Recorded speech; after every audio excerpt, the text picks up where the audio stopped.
Greetings and welcome to my channel, dear viewers. I hope you're having a great day. Remember to subscribe to the channel if you enjoyed the video. Actually for sale, haunted houses, but Jonathan haunted the ghosts away. Think Stranger Things combined with a jovial ghost story for the intro music, which is a lively, slightly oddball synth composition with a fun, enigmatic undertone. The narration fades. Jonathan, a lively, a little disheveled, but endearing man in his 30s, stands in a dimly lit, slightly dusty study with books, antique maps, and a single desk lamp that flickers. He leans slyly in the direction of the camera. Hello everyone, this is Jonathan. Greetings from the channel again. We talk a lot about the scariest haunted houses, the ones where the spirits are actually flinging furniture, screaming threats in your ear, or acting out horrible murders in the corridor at 3 in the morning. Locations that you would never want to call home, unless you're into that kind of thing, which I don't judge. However, today, we are changing the course of events. Literally. Leans back and makes a wide gesture. We are discussing haunted properties that are currently for sale. Listings of real estate, mortgages, property taxes, everything. Locations where, in theory, you might bring in your IKEA furniture, sign some paperwork, pack your bags, and possibly share your new walk-in closet with a ghostly Victorian woman who sighs a lot. Doesn't that seem like a nightmare? Leans in once more, mischievous eyes sparkling. Well, usually. The twist is that I may have unintentionally haunted the spirits away. Cut to Jonathan's genuine surprise, followed by a hint of sheepishness. There is a humorous boing sound to the music. Jonathan, indeed. Yes, you heard correctly. Me, Jonathan, the man who, in a dark room, is frightened by his own shadow. I didn't intend to. Whatever exorcists use, it wasn't some elaborate exorcism ceremony with chanting, sage, and strange symbols drawn in. Let's just say that the local spectral inhabitants might have found my unique brand of chaotic energy to be too much. It's like turning up the music so loudly that your neighbor eventually moves out. Hold on tight. He laughs and runs a hand over his hair. We're going to explore 3 real haunted houses that are for sale right now. These are locations with spooky pasts that would make most purchasers flee. The very bizarre, possibly coincidental, but unquestionably weird phenomena of what transpired after I got up to look into them for this particular film will then be discussed. Did I truly frighten away ghosts that were millennia old? Or is the universe just pulling a really strange practical joke on me? Let's investigate. Title card, Sale of Haunted Houses. But Jonathan driven out the ghosts. Music swells a little before fading to background noise, such as wood creaking and a distant breeze. The first place we visit is the Blackwood Manor in rural Vermont, which isn't just rumored to be haunted, it's practically a ghost tourism hotspot. Constructed in 1782 by a stern Puritan merchant named Silas Blackwood, the house has a reputation as cold and deep as the nearby lake.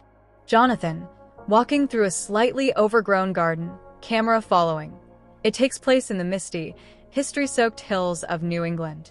Cut to B-roll. Exterior shots of Blackwood Manor, with its imposing colonial architecture, peeling white paint, dark windows, and dense, autumnal woods surrounding it. Jonathan, voiceover. Silas Blackwood wasn't exactly Mr. Congeniality. According to historical records, he was harsh, miserly, and deeply suspicious. The real tragedy, however, involves his daughter Eleanor, who fell deeply in love with a young farmhand named Thomas around 1805. Silas, infuriated at the class divide, forbade the match, and Eleanor, who allegedly threw herself from the highest turret window one stormy night. Thomas, devastated, allegedly disappeared into the woods shortly after, never to be seen again. Jonathan, and that's only the beginning of the ghost stories. Owners and guests have documented the weeping in the turret. Late at night, a woman's inconsolable, quiet wailing seems to emanate from that room. Even during the summer, there is an unnaturally cold spot in the main corridor that causes your breath to cloud. The shadow figure, a tall, thin man dressed in vintage work clothes, is seen pacing the property's edge at dusk. Thomas is still looking.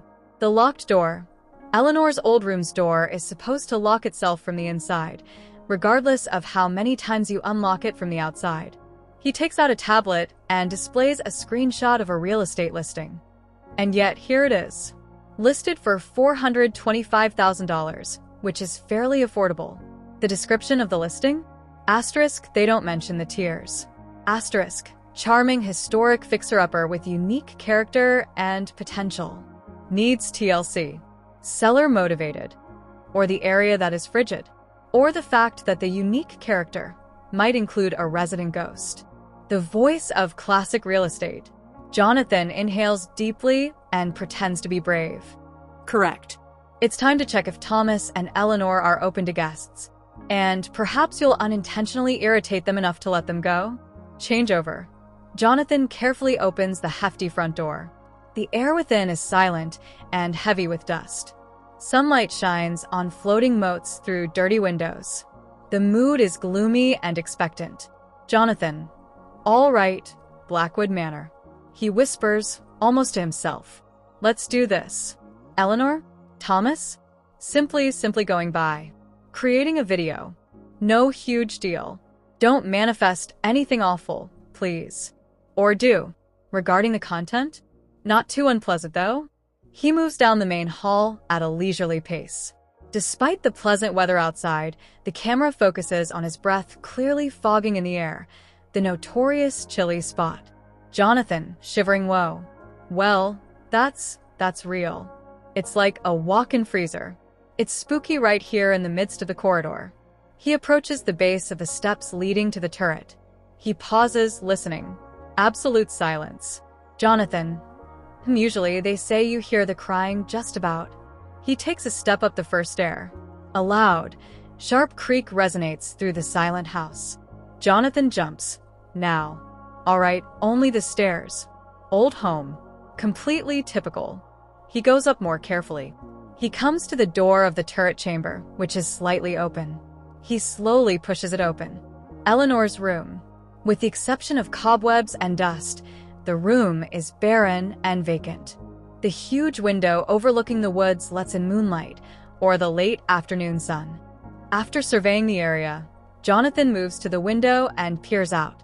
Jonathan, you know this is where she is. Leaped. Must have been scary. Or calm. I'm not sure. The point is that it feels heavy here. Sad. Like the air itself is holding its breath. He looks out the window and prepares to go. Then he pauses. Looks thoughtful. Pulls out his phone. Jonathan, what do you know? Maybe they just need to know it's okay? That their tale is acknowledged? People always come here for thrills, proof, and terror. Perhaps they're simply lonely? Are you stuck? He clears his throat and addresses the middle of the room in a quiet but clear voice. Eleanor, hello, Jonathan. Thomas, if you're around. I'm Jonathan. I'm creating a video about for sale spooky houses. Your story, it's incredibly sad. Really. The anguish you two must have had is beyond my comprehension. Silas was a jerk, honestly. But, you don't have to stay confined here any longer.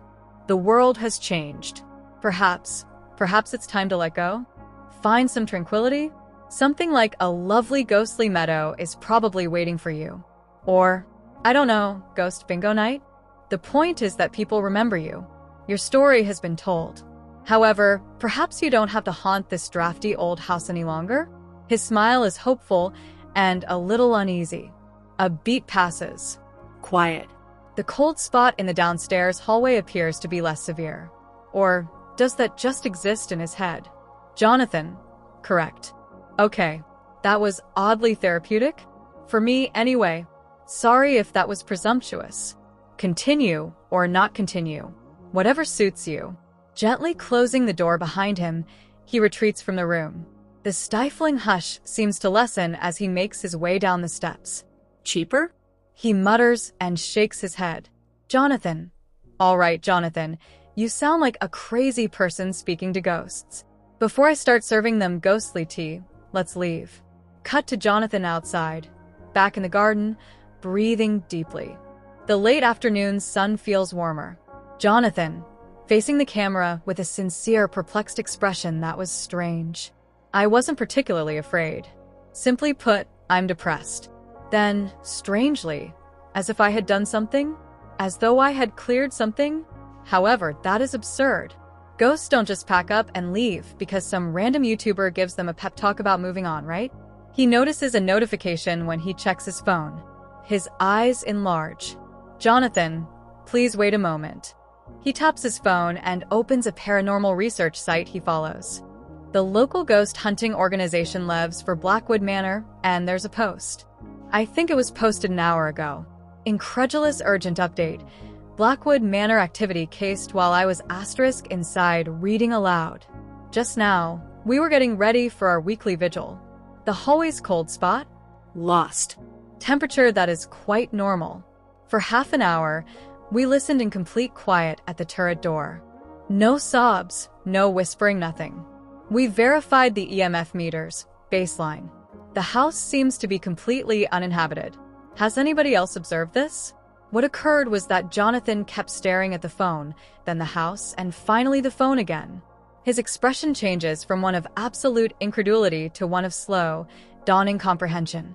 Jonathan, not at all. Way. That can't be, can it? Is it a coincidence? Correct? There must be a coincidence. Maybe the spirits just took a vacation?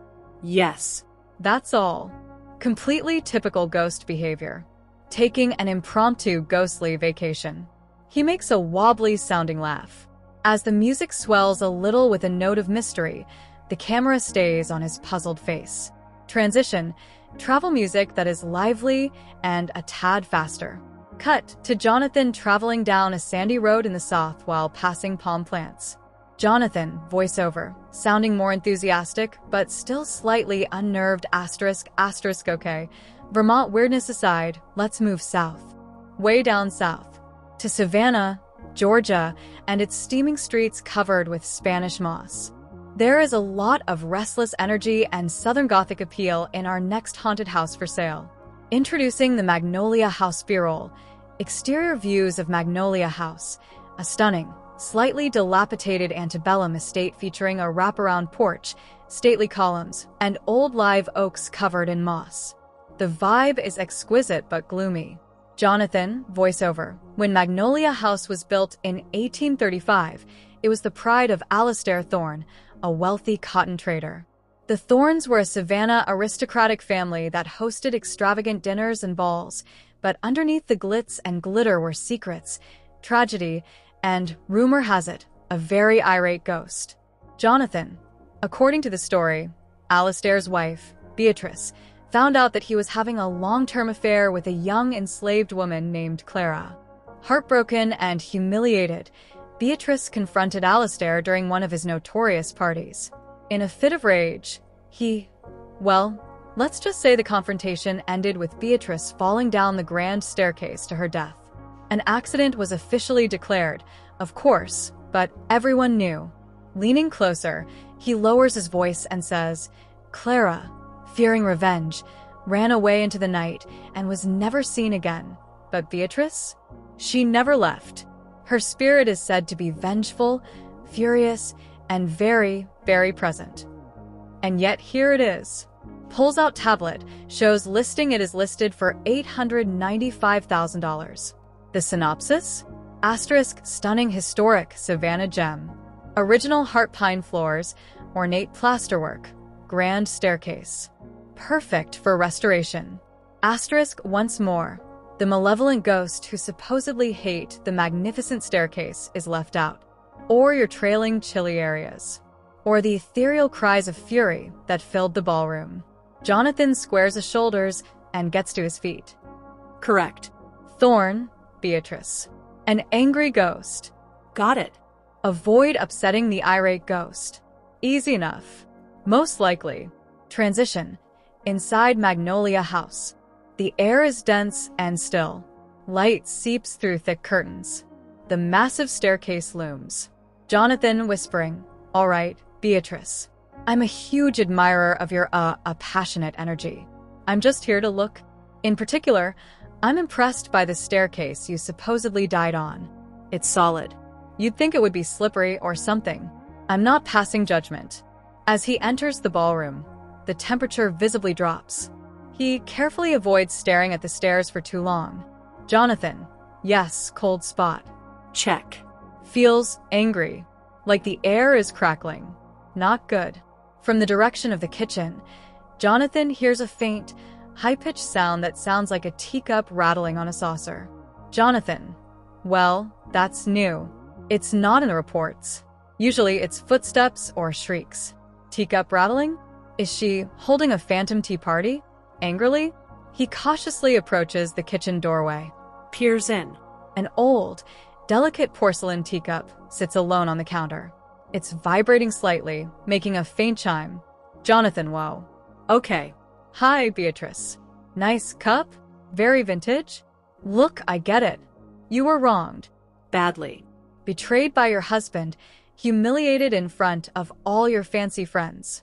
That sucks. Majorly. And Clara, her story is tragic too. But haunting this house for nearly 200 years? Is it really bringing you peace? Or just keeping you stuck in that moment of rage? He takes a deep breath, remembering his experience in Vermont. He decides to try the same approach, but tailored. Jonathan, Beatrice, your pain is valid. Your anger is understandable. But maybe holding on to it this tightly is hurting you more than anyone else now? Alistair's long gone. Clara's story deserves to be told too, with compassion. Maybe there's a way to find peace that doesn't involve rattling teacups and freezing out potential buyers? You are a woman of grace and strength, right? Before all this? Maybe that's who you can be again somewhere else? Somewhere warmer? Less drafty? He gestures vaguely upwards. The teacup stops vibrating. The intense cold in the room begins to recede, replaced by the normal, humid savanna warmth. Jonathan stares, stunned. Jonathan, did that just? No. No way. Again?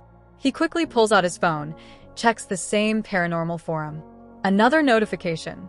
Jonathan, reading aloud, voice trembling slightly. Magnolia house update. Beatrice is gone. We were doing an EVP session in the ballroom. Nothing. Checked the kitchen. The rattling cup phenomenon? Silent. EMF flatlined. The oppressive anger in the air lifted.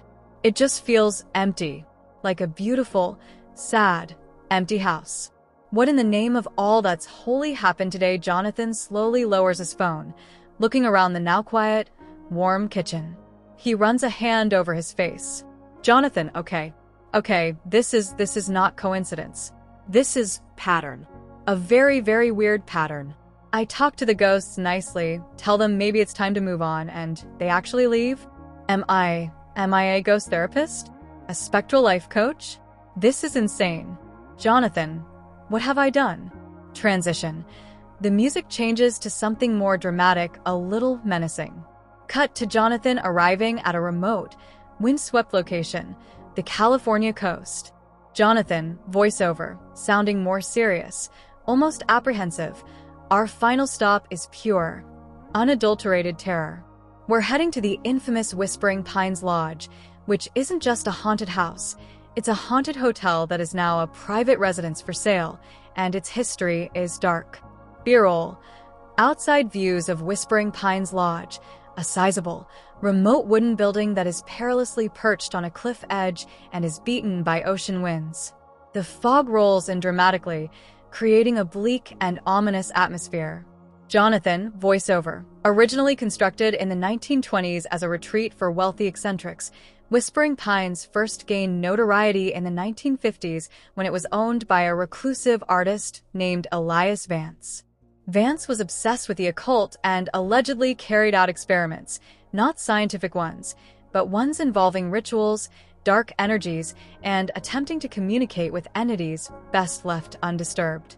Vance and his entire household staff, numbering 7 people, disappeared in 1957 without a trace, and the only clue was the strange symbols carved into the main hall floorboards and the constant sound of whispering. Cut to Jonathan, who is clearly nervous as he looks up at the lodge while standing on the cliff path with the wind tearing his hair. Jonathan, in contrast to the others, this isn't a story of betrayal or sad love. Rather, it's something hungry. Paranormal investigators who have ventured into Whispering Pines report the whispering, persistent, annoying murmurs that seem to emanate from the floor, the walls, or even the air itself, and that become louder the longer you stay. Shadow people asterisk several swift, pitch-black forms, particularly in the corridors, dart at the periphery of view. One investigator was apparently flung down the steps, and there were physical touches, including unseen hands grabbing, pushing, and clawing. The epicenter is the main hall, where individuals report feeling paranoid and dreadful, cameras malfunction, and the air feels thick, heavy, and wrong. Asterisk the description reads, asterisk breathtaking ocean views. Unique architectural character. Unparalleled privacy. Needs significant renovation.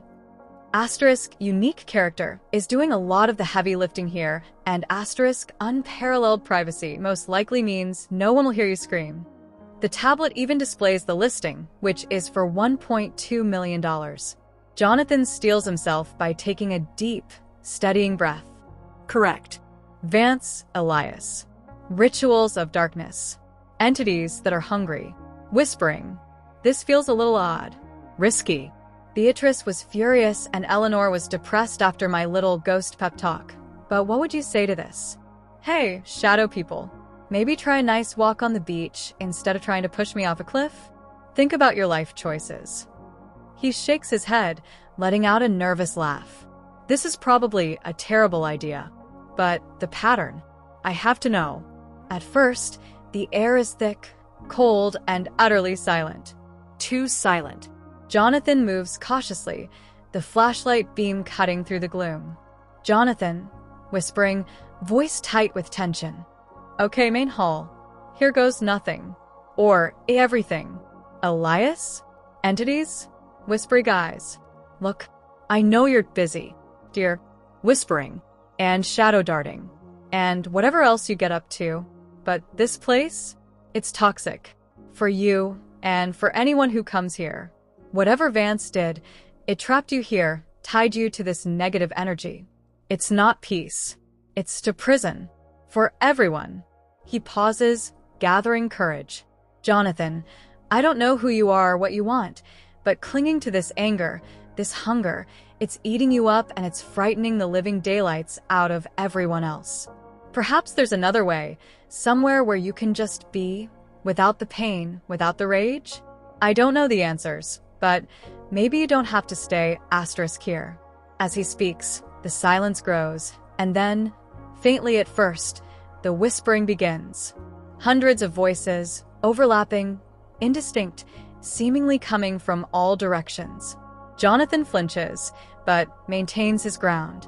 Jonathan, I hear you. I know you're angry. I know you're trapped.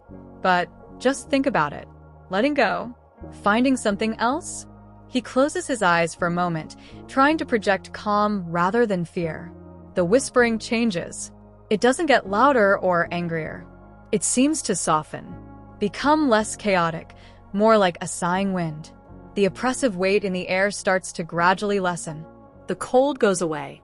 The feeling of being watched fades. When Jonathan opens his eyes, he sees that the great hall is merely a room, an old, dusty, and a little eerie room, with no shadows or whispering, only the sound of the ocean outside. A new post, time-stamped minutes ago. Jonathan reading, voice barely a whisper, Whispering Pines. Silent. We have a team camped out in the nearby woods, monitoring remotely. Jonathan, breathing heavily, voice filled with awe and disbelief. It stopped. It actually stopped. He fumbles for his phone, hands shaking. He checks the forum. Audio feeds, absolutely silence for the first time in decades. No unusual cold patches are visible on thermal cameras. Baseline EMF. The stifling fear is gone. It's only a house perched on a precipice. Jonathan, what exactly did you do? Asterisk after staring at the phone, Jonathan gently scans the now quiet hall before collapsing into the dusty floor in a state of overwhelm. On Whispering Pines, I just talked to a very perplexed and irate neighbor who wanted to hear that perhaps their noise complaint wasn't the end of the world. I didn't do anything, Jonathan. So, what does this mean? Am I cursed? Blessed? Did I just stumble into some kind of ghost whisper gig? Do I have a weird aura that's just too much positive, slightly awkward energy for centuries-old spirits to handle? Like spiritual static. He stands up, brushing dust off his pants, a small, bewildered smile forming. He looks straight into the camera, his expression a mix of exhaustion, wonder, and profound confusion. Jonathan, to be honest, I don't know. However, as I stand in these three quiet, empty houses that once screamed with spectral energy, I've come to the realization that perhaps ghosts aren't just phantoms. Perhaps they're simply trapped in their pain, their anger, or their unresolved issues. Sometimes, all they need is someone to acknowledge their pain, to tell them it's okay to let go, or to remind them that there might be something more out there than simply haunting the same depressing spot forever. As he approaches Whispering Pine's door, he stops on the threshold and turns to face the quiet hallway. Jonathan, I simply spoke to them like a human person, to whatever they are, and perhaps that was sufficient. I didn't exorcise them or expel them. Cut back to Jonathan, who appears worn out but thoughtful, in his study, the only light being a flickering lamp. Jonathan, so, what's the lesson? Are these houses still haunted? According to the ghost hunters? According to the sudden, unexplained silence? Apparently no more. At least not in the manner that existed before to my appearance with my awkward existential ghost therapy and motivational talks. The universe is strange. Leans forward earnestly. Asterisk, asterisk, does this mean you should go out and buy Blackwood Manor, Magnolia House, or Whispering Pines right away? Well, they're still old houses. They need work. Roofs leak, pipes burst, foundations shift. That's just normal, non-spectral homeowner stuff. And who knows? Maybe the ghosts are just taking a long coffee break and will return next Tuesday. You never know. You might just help someone or something asterisk find a piece they've been looking for centuries. And hey, maybe you'll get a quiet house out of the deal too. But if you do buy one and you hear a faint sigh, feel a slight chill, or see a teacup wobble, maybe don't reach for the sage or the Ouija board first. Maybe just say hello. Acknowledge the story. Show a little kindness, even to the unseen. As for me, I'm going to lie down. The idea of reality itself seems to have haunted my brain. If you liked this in-depth look at haunted real estate and my unintentional career as a ghost whisperer, please give this video a thumbs up. It really helps the channel. Subscribe and hit the bell so you don't miss the next time I unintentionally solve a centuries-old mystery, or perhaps just trip over a loose floorboard. Winks, and if you know of any other haunted properties for sale, please don't email me the address until I've determined whether I'm actually helping or whether the ghost property values are just really terrible. The outro music fades in and is the same oddball synth track as the entrance, but a little more determined and upbeat. Jonathan, continue to be inquisitive, show kindness, and perhaps leave a light on for your neighbors, even the ones you can't see. Until we meet again. Final shot. Jonathan waves briefly before the music fades out and the screen turns black, displaying the channel logo and social media handles.